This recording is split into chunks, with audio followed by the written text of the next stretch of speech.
ನೋಡ್ಬಾರ್ದು. ಹಿಂದೆ ಮನೆ ಬಿದ್ರು ತಿರುಗಬೇಡಿ.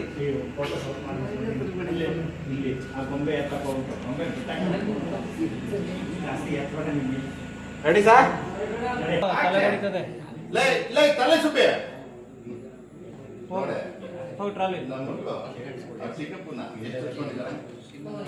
ವರ್ಷ ಮಾತ್ರ ಅಲ್ಲ, ವರುಣ್ ಕೂಡ ಅವಳನ್ನಷ್ಟೇ ಹಚ್ಕೊಂಡಿದ್ದಾನೆ. ಎಷ್ಟು ಅಂದ್ರೆ ಅವಳೇ ಅವನ ಪ್ರಪಂಚ ಅನ್ನಿಸ್ತಾವ. ನೀನ್ ಬಿಟ್ಟು ಕೊಡ್ತೀಯಾ ನಿನ್ ಮೈದನ್ನ? ಹಂಗಲ್ಲ ರೀ, ಅವಳು ಅವನ ಜೊತೆ ಇದ್ರೆ ಅವನ ಕೆಲಸ ಇಲ್ಲ ಅನ್ನೋದನ್ನೆಲ್ಲ ಮಾರಾಯ, ಊಟ ಮಾಡೋದ್ ಬಿಟ್ಟು ಎಲ್ಗಪ್ಪ ಹೋಗಿದೆ? ಹೌದೇನೋ? ಕಂಗ್ರಾಟ್ ಕಣ. All the best.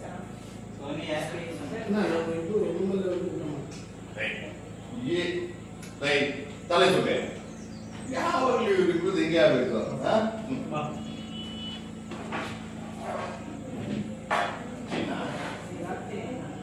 ನಿನಗೆ ಹಾಕ್ತೀನಿ ಅನ್ನ. ಇಷ್ಟೇ ಪ್ರೀತಿಯಿಂದ ನಾಳೆ ಕೊಡಿಸ್ಬಿಡಿ ಚಿನ್ನ. ನೀನೇ ನನ್ನ ಅನ್ನ ಮಾಡಿದ್ದೀನಿ ಮೊನ್ನೆ. ಈಗ ತಿನ್ನು ಅನ್ನ. ನಿನ್ನ ಫೇವ್ರೇಟ್ ಮೈದನ, ಆಮೇಲೆ ನಿನ್ನ ಮಗಳು ಸಾಂಬಾರ್ ಸೂಪರ್ ಅಂತ ಹೊಗಳಿದ್ರು. ಅಂದ್ರೆ ಚೆನ್ನಾಗಿನ ಅಂತನಾ? ಕುಡಿಮ ಗಂಟು ಪೂರ್ತಿ ಸಾಕು. ಇರ್ಲಿ, ನೆಮ್ಮದಿ ತರ ಮಾಡ್ಕೊಂಡು ಕುಡಿ.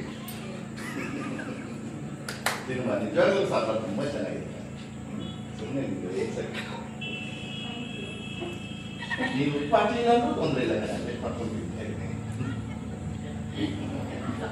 ಅಷ್ಟೇ.